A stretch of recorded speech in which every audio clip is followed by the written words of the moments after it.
जहाज उड़ने के लिए तैयार था। उसे किसी कॉन्फ्रेंस में पहुंचना था, खास उसी के लिए आयोजित की जा रही थी वो कॉन्फ्रेंस। वो अपनी सीट पर बैठा और जहाज उड़ गया।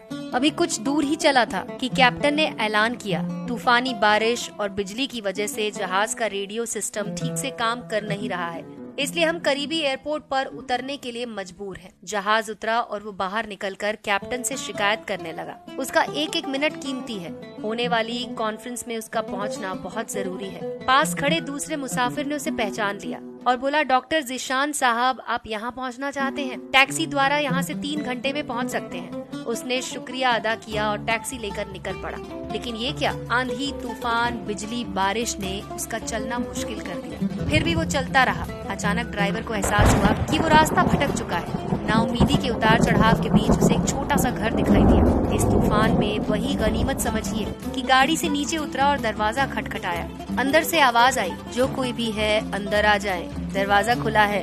अंदर एक बुढ़िया नमाज पढ़ रही थी। उसने कहा, माँ जी, अगर इजाजत हो तो आपका फोन इस्तेमाल कर लूं। बुढ़िया मुस्कुराई और बोली, बेटा कौन सा फोन? यहाँ ना बिजली है ना फोन, लेकिन तुम बैठो, सामने चाय रखी है, प्याली में डालकर पी लो, थकान दूर हो जाएगी और खाने के लिए कुछ मिल जाएगा, खा लो, ताकि आगे का सफर कुछ आराम से कटे। डॉक्टर ने शुक्रिया अदा किया और चाय पीने लगा।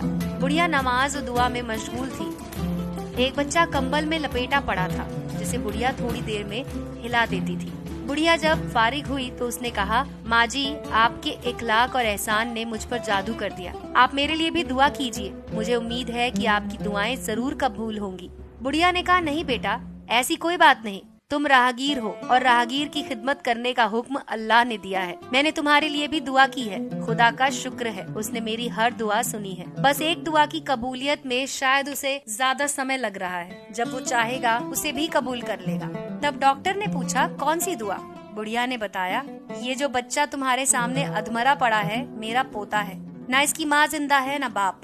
इस बुढ़ापे में इसकी जिम्मेदारी मुझ पर है। डॉक्टर कहते हैं इसे खतरनाक मर्ज है जिसका वो इलाज नहीं कर सकते। कहते हैं एक ही नामवर डॉक्टर है, उनका नाम है ज़ीशान। वो इसका ऑपरेशन कर सकते हैं, लेकिन मैं बुढ़िया कहाँ उस तक पहुँच सकती हूँ?